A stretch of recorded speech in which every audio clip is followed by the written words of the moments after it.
In the studio today, we celebrate Latina Day. My special guest is a Colorado native, Flo Hernandez-Ramos. And in the 70s, she was involved in the Chicano student movement at the University of Colorado Boulder. In 1983, Flo, along with hundreds of others, helped fund public radio KUVO 89.3 FM, and for 24 years, she is the president and CEO. Now, during that time, along with other volunteers, she hosted Canción Mexicana, a program dubbed for its spicy show on the radio by the Denver Post, offering the listening audience a mix of Colorado, New Mexico, and Tejano. There we go. Tejano okay. Music. Oh, my goodness.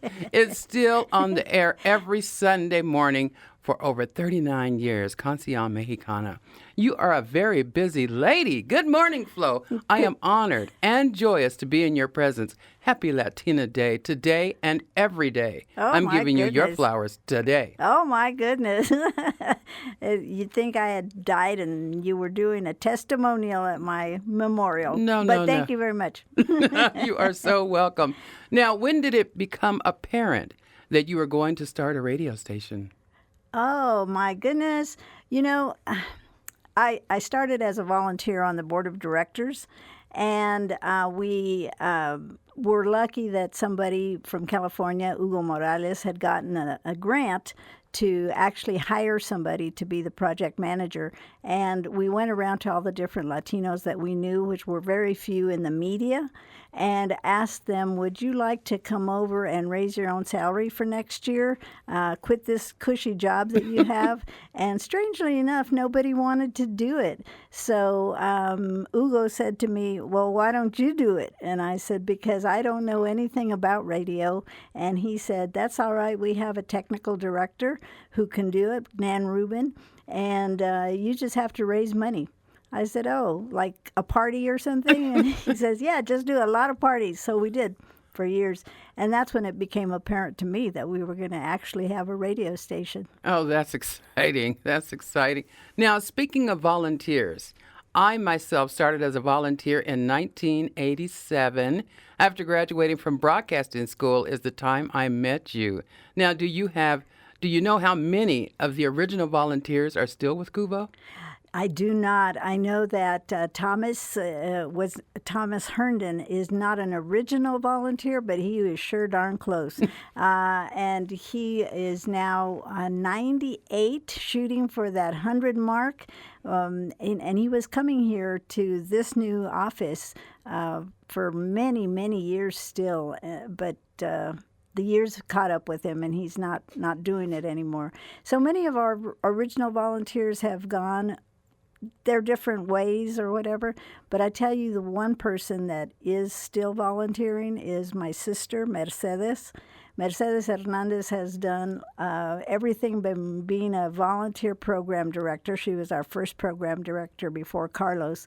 And she continues to do all kinds of things for me, with me, and sometimes to me. Well, that's expected to be your sister, of course. All right. Now, after leaving KUVO, you helped found and became the first CEO of the Latino Public Radio Consortium, a national organization that works with Latino public radio stations in 14 states, including Puerto Rico. Now, first, let me say our hearts go out to the people of Puerto Rico as they are dealing with the aftermath of Hurricane Ernesto. And it seems like they have to deal with that year after year. But yeah, I went, we called it for short the LPRC, for those of us that couldn't pronounce the whole name. And it was a mixture of Latino stations that were English-speaking and some that were Spanish-speaking, most of them Spanish-speaking, and most of them west of the Mississippi. It was a very interesting time, and they continue to thrive, and they continue to serve people of Latino descent, either English speakers, and in our case at KUVO, even people that aren't Latino. So we welcome everybody here. That's beautiful. What was the inspiration behind the founding of the LPR? Well, the the Latino stations felt like they really needed to have a voice within public media.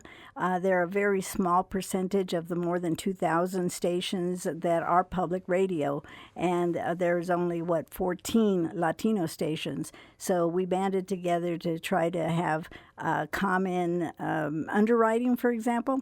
So there Sure. were a lot of Latino movies coming out at that time. We were able to get some underwriting and spread it out to all the different markets, etc.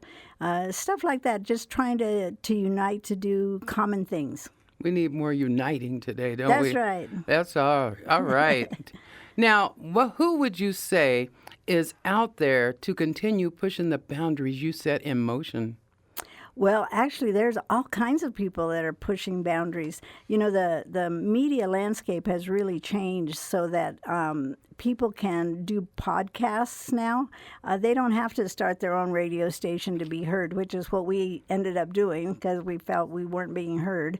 And so the celebration of Latina Day here at KUVO is one of the prime examples of how a radio station can help you amplify the mere existence of a community.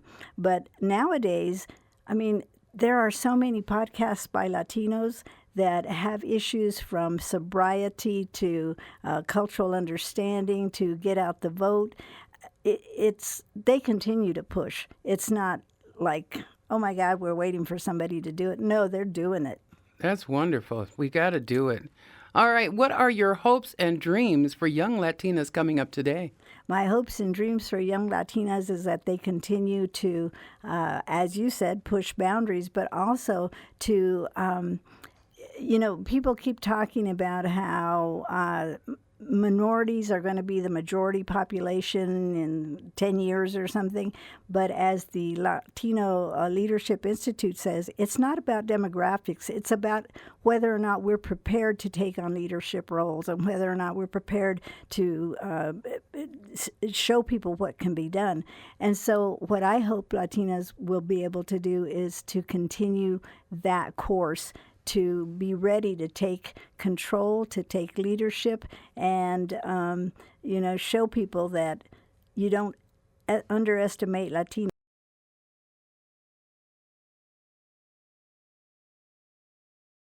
I like it, all that. I love all of that. So how do you personally celebrate Latina Day? Thanks to Sandra Calderon, I became aware of it. This is my first celebration, and I brought in some fruit to sprinkle with tahine because tahine is my glitter, as they say. So that's my celebration right now. It'll probably expand a lot more as I continue to figure out exactly what can happen. But I can tell you that Sandra and Helen, who are the leading forces behind this, they've just gathered all kinds of people here at RMPM to celebrate this day, and it has become like a whole thing all by itself. It's wonderful to see. It's beautiful, isn't it? Well, Flo, I want to thank you. I want to thank you so much for taking the time to come and join me on KUVO Community Connection, a Colorado where everyone feels seen and heard. And I thank you and everybody that makes it possible for RMPM and all of its entities to continue. Thank you so much.